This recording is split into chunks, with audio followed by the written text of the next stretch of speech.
അഷ്ടബന്ധ നവീകരണ കലശവുമായി ബന്ധപ്പെട്ട് ഇവിടെ എന്തെല്ലാം ക്രിയകൾ നടക്കുന്നു, അത് എന്തിനു വേണ്ടിയാണ് എന്നുള്ള ഒരു ചെറു വിവരണമാണ് നമ്മളിവിടെ ഉദ്ദേശിക്കുന്നത്.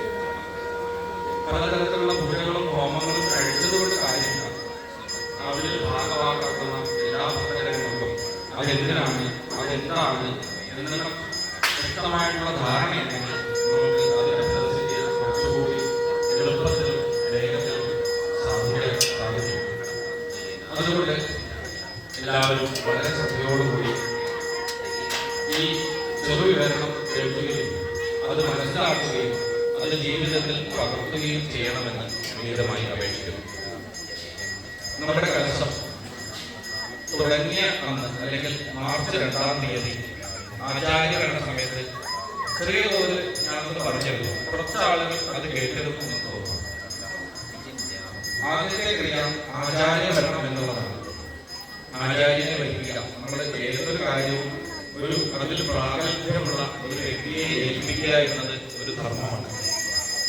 ഇവിടെ ക്ഷേത്രത്തിലെ നവീകരണ കലശം നടത്തുന്നത് ആചാര്യനെ ഏൽപ്പിക്കുന്ന കർമ്മമാണ് ആചാര്യം. നോട്ടീസൊക്കെ എല്ലാവരും കണ്ടിട്ടുണ്ടാവും. അതിൽ പലതരത്തിലുള്ള ക്രിയകൾ എഴുതിയിട്ടുണ്ടാവും. അതെന്താണ് എന്ന് മനസ്സിലാക്കുന്നതിനാണ് ഈ ഓരോ വ്യക്തമായിട്ടും പറയുന്നത്. ആദ്യത്തെ ദിവസം നടന്നത് ആചാര്യവരണം എന്ന ക്രിയയാണ് ആദ്യമായി നടന്നത്. ആചാര്യവരണത്തോട് കൂടിയാണ് ഏത് ഒരു കലശമോ അല്ലെങ്കിൽ നവീകരണ കലശമോ അല്ലെങ്കിൽ ഏതെങ്കിലും പൂജകളോ ഇങ്ങനെയുള്ള കാര്യങ്ങളെല്ലാം തുടങ്ങുന്നത് ആചാര്യവരണത്തോട് കൂടിയാണ്. നമ്മുടെ ക്ഷേത്രത്തിലെ പൗരാണിക കാലം മുതൽ അല്ലെങ്കിൽ എത്രയോ കാലമായിട്ട് നമ്മളും നമ്മളുടെ പൂർവികരൊക്കെ ആരാധിച്ചു വന്നിരുന്ന ഒരു ദേവ ചൈതന്യം ഇവിടെയുണ്ട്. അതിന്റെ ഫലസിദ്ധി നമുക്ക് തലമുറകളായിട്ട് അനുഭവിച്ചു വരുന്നതുമാണ്. അങ്ങനെയാണെങ്കിലും അപരിമിതമായ ഒരു ശക്തിയെ പരിമിതമാക്കുക, അതായത് സൂര്യന്റെ സ്രോതസ് അല്ലെങ്കിൽ ആ ശക്തി നമുക്ക് അളക്കാൻ കഴിയില്ല. അതിനെ പരിമിതമാക്കി കഴിയുമ്പോൾ അല്ലെങ്കിൽ നമ്മൾ അതിന്റെ ഒരു അംശമെടുത്തിട്ട് ഒരു ബൾബ് തെളിയിച്ചു കഴിയുമ്പോൾ അതിന്റെ ശക്തി കുറവാണ്. അപ്പൊ അപരിമിതമായ ശക്തിയെ പരിമിതമാക്കി അതെന്തിനു വേണ്ടിയാണ്? നമ്മളുടെ ഉപയോഗത്തിന് വേണ്ടിയാണ്.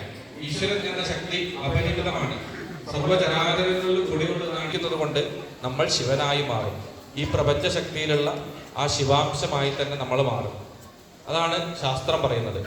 അപ്പൊ ആ ശിവനായി മാറൻ അല്ലെങ്കിൽ ശിവന്റെ നേരത്തെ പറഞ്ഞതുപോലെ അപരിമിതമായ ശക്തിയെ നമ്മളുടെ ആവശ്യത്തിന് വേണ്ടിയിട്ട് പരിമിതമാക്കി, അത് നമ്മളുടെ ഉപയോഗത്തിന് വേണ്ടി അല്ലെങ്കിൽ നമ്മളുടെ ആവശ്യത്തിന് വേണ്ടി പരിമിതമാക്കി അതിനെ നമ്മളിലേക്ക് ആചാര്യന്മാർ. യന്ത്രമാണ് ക്ഷേത്രം.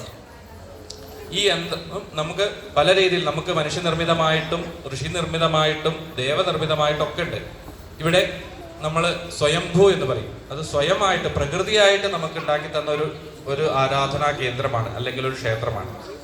അപ്പൊ ഇവിടുത്തെ ശക്തി നമുക്ക് അളക്കാൻ കഴിയില്ല. നേരത്തെ പറഞ്ഞതുപോലെ അപരിതമാണ്. പക്ഷെ നമ്മളുടെ ആവശ്യത്തിന് വേണ്ടി നമ്മൾ അതിനെ